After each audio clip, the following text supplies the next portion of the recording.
Assalamualaikum warahmatullahi wabarakatuh. Alhamdulillahi rabbil alamin. Wassalatu wassalamu ala sayyidina Muhammadin wa ala alihi wa sahbihi ajma'in, amma ba'd. Pemirsa SPTV dan pencinta radio Erbama FM yang dirahmati Allah Subhanahu wa taala. Pada saat yang penuh barokah ini kami dapat hadir kembali menjumpai anda semua dimanapun anda berada. Mudah-mudahan Yang Maha Agung selalu mencurahkan rahmatnya juga ampunannya kepada kita semua. Amin ya Allah ya Rabbal Alamin. Untuk itu tiada kata yang paling indah kecuali hanya memanjatkan puji dan syukur kepada Allah yang Maha Agung. Salawat dan salam semoga selalu dilimpahkan kepada Nabi besar Muhammad sallallahu alaihi wasallam. Pemirsa SPTV dan pencinta radio Erbama FM yang dirahmati Allah. Pada saat ini kita akan membahas tentang rupa-rupa sabar dalam melaksanakan ibadah puasa. Sabar itu ada 3 macam. Yang pertama sabar dalam taat kepada Allah, yakni menahan kesusahan-kesusahan dalam mengerjakan taat dan menahan kesukaran-kesukaran dalam melakukan ibadah. Ketika kita melaksanakan taat, banyak sekali dalam hati ini rasa susah, rasa berat, rasa repot. Mau jalan ke masjid, ini kaki perasaan berat banget. Kalau mau nonton misbar, waduh begitu semangat. Jauh pun tidak ada rintangan dan tidak ada gangguan. Tidak punya ongkos pun berani jalan kaki. Itulah kalau menuju jalan-jalan hiburan yang nahan kadang-kadang tidak ada. Tetapi kalau mau menuju taat, ya Allah, ini rintangannya banyak. Hujan sedikit saja tidak mau jalan ke masjid, tidak mau jalan ke mushola, tidak mau jalan ke tempat-tempat pengajian. Nah ini namanya sebuah tantangan bagi orang beriman. Jadi kalau kita sabar dalam taat, datang hujan tetap kita jalan ke tempat-tempat ibadah. Datang masalah-masalah lain tetap kita tidak pernah merasa ada rintangan, terus maju terus pantang mundur. Inilah orang yang sabar ketika melaksanakan taat kepada Allah. Ketika ada kesukaran, ketika ada kesulitan, dia jalan terus pantang mundur. Kenapa? Karena dia sadar ini sedang melaksanakan sabar dalam taat kepada Allah.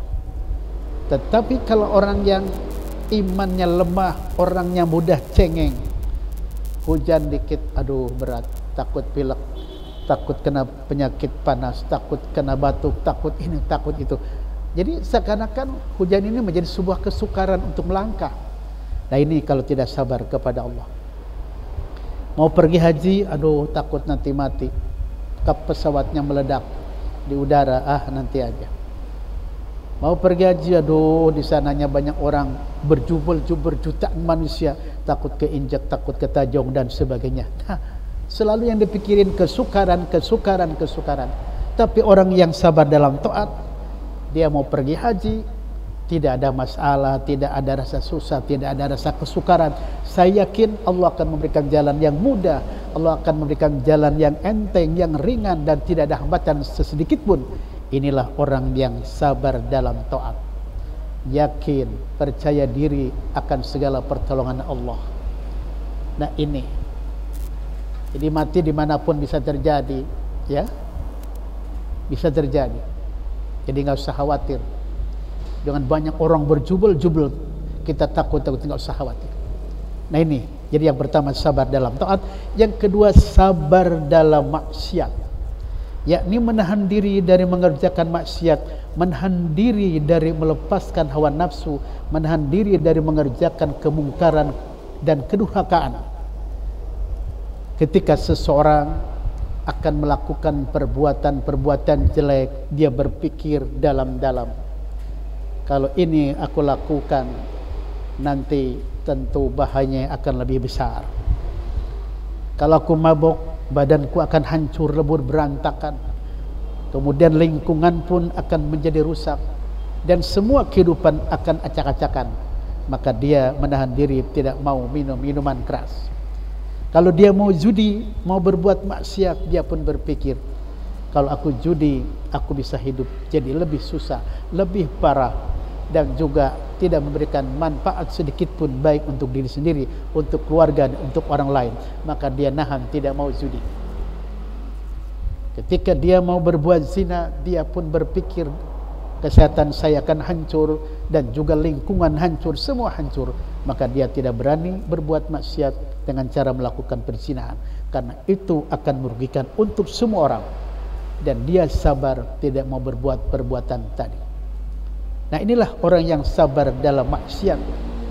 Dia akan berbuat jelek, nahan diri, dan tidak jadi. Ini namanya orang yang sabar. Ini namanya orang yang hebat.